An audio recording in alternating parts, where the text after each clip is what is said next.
Holographic blood, this book by an American physician called Harvey Biggleton, I went to see.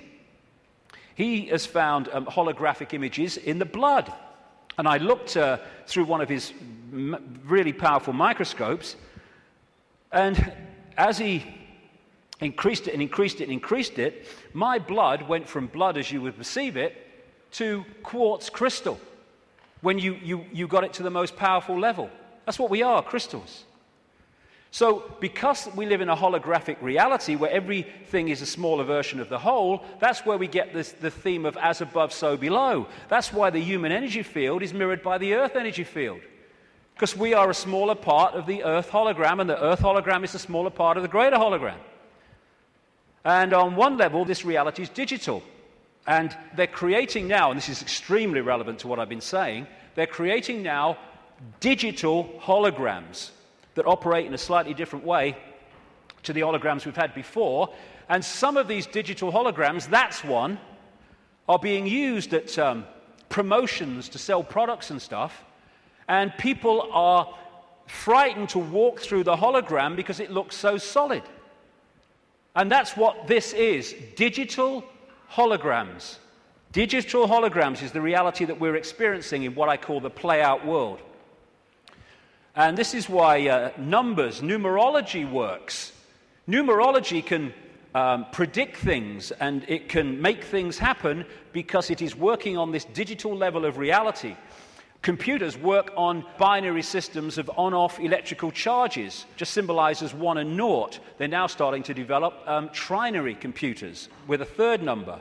And the human brain works how? On binary and trinary on-off, etc., electrical charges. And of course the A, C, G, and T codes of the DNA all connect into this. So while in the Matrix movies we saw the projection of beyond the physical world, it was a digital world, so is ours. That's exactly what it is.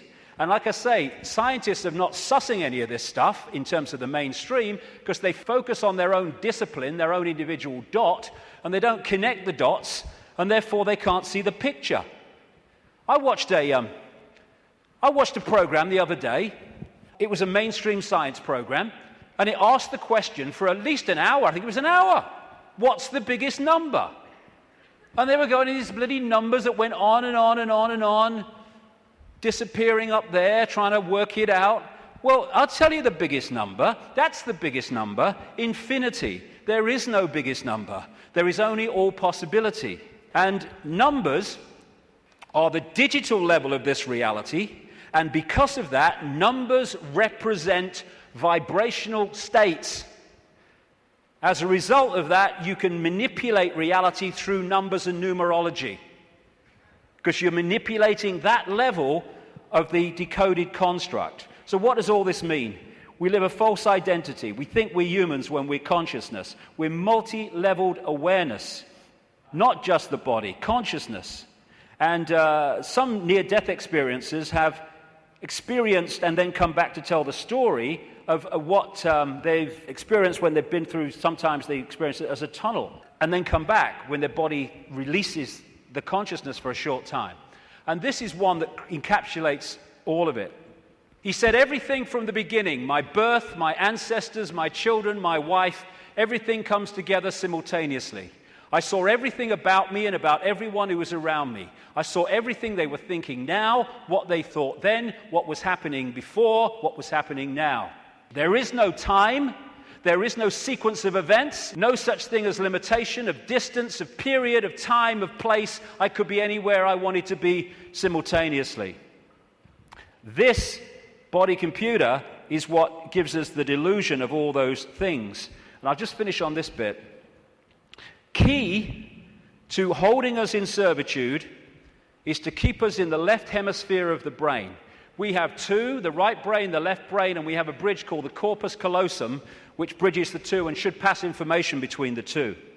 And the right brain, they are very, very different states of being. The right brain is the out there, the creative, the connection with all that is. The left brain is what deals in numbers, in language, in sequence, and puts everything in hierarchical structures and all the rest of it. And what the system wants, it wants us in there.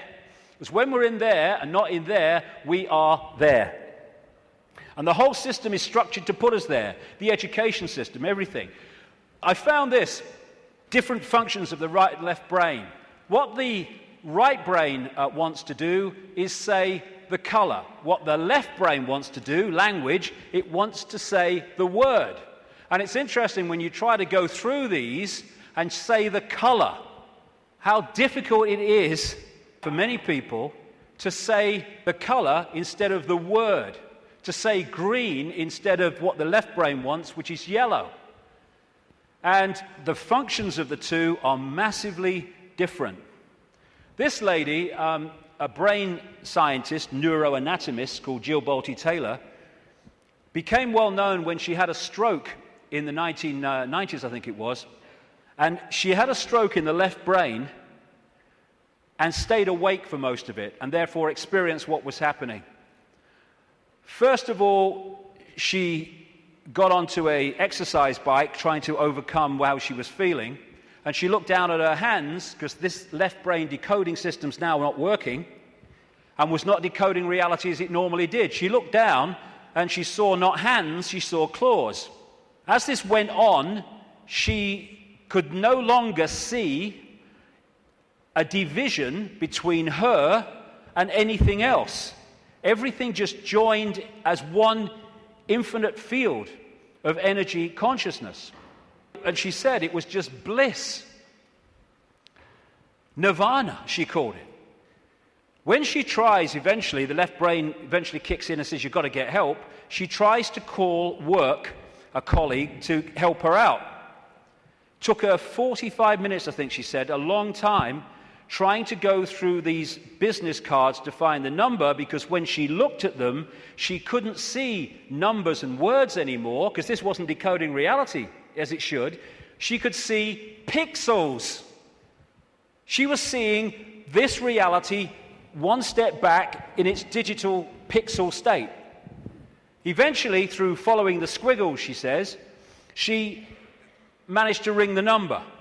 And when the guy, he must have said something on the other end, like, hello, all she heard, she said, when he picked the phone up, was woof, woof, woof, woof. And then she said, I tried to say to him, hey, this is Jill, I'm in trouble. And all she heard herself say was woof, woof, woof, woof. Because the vibration was not being decoded by the left brain, the language part, into words that we can understand. And what the system wants to do is to put these firewalls up, called education, science, politics, media, peer pressure, to keep the right brain out of it. And this is fundamental, because these things are all part of the defense mechanism, keeping us in left brain reality and out of right brain infinity. Now, some people, they call them autistic savants, like this man, Stephen Wiltshire. They access the right brain potential in ways that other people don't. And this is why they're capable of fantastic achievements.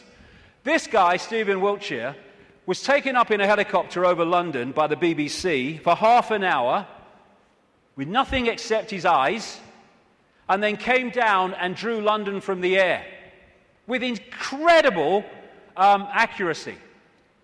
Why? Because he was accessing that infinite potential that left brain people, most of people in the world, don't.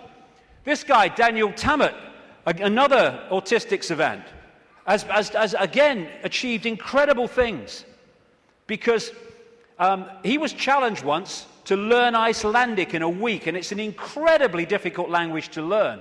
I mean, none of the media were using on their news reading, were using the real name of that volcano in Iceland, were they? Because they could bloody pronounce it. This guy went back on television a week later speaking Icelandic.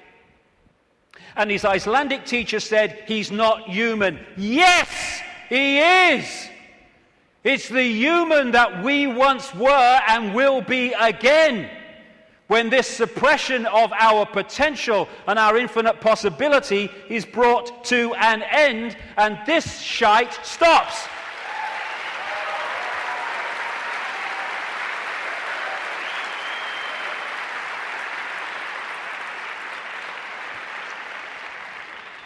We worship the intellect. Oh, he's got a great mind. Oh, he did this at Oxford. Oh, he's gone to Harvard. Mind is such a low level of awareness.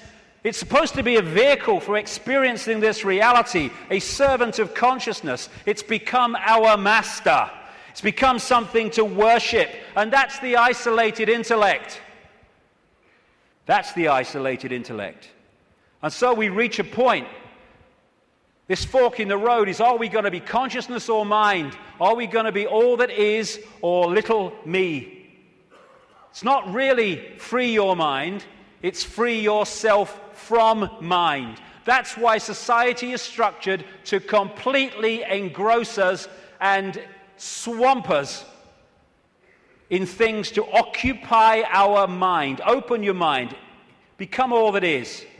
Infinite love is the only truth. Everything else is illusion. What is infinite love? All possibility. Infinite possibility.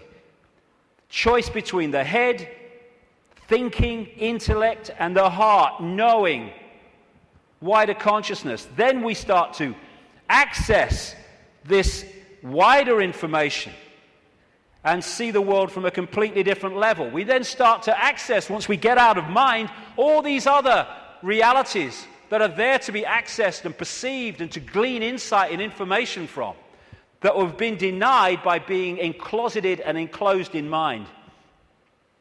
As William Blake said, if the doors of perception were cleansed, everything would appear to man as it is, infinite. The control system's game is not to have that cleanse happen. René Descartes, the French mathematician and philosopher, defining who we are, said, I think, therefore I am.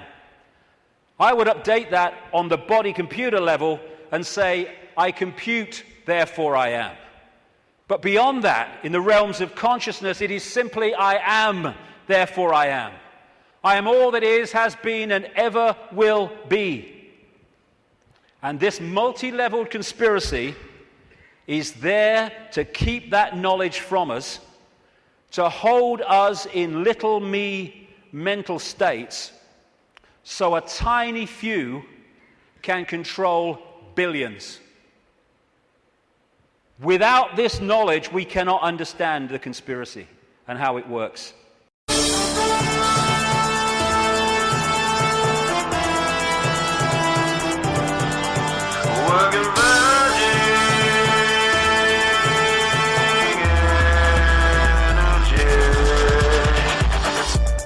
Spectrum of arcs are so kinetic, and most do not get this. Our bodies are vessels containing a message that's released during death's final lesson. Then we transform from matter back into cryptic patterns of atmospheric scatter. It's always been this way in a certain matter. What's the matter? Rejecting the prophecy that it could be that time and space is just a creation by you and me. Digitally gone, synapses misfiring along, wondering if I'll ever make it out of this place wrong.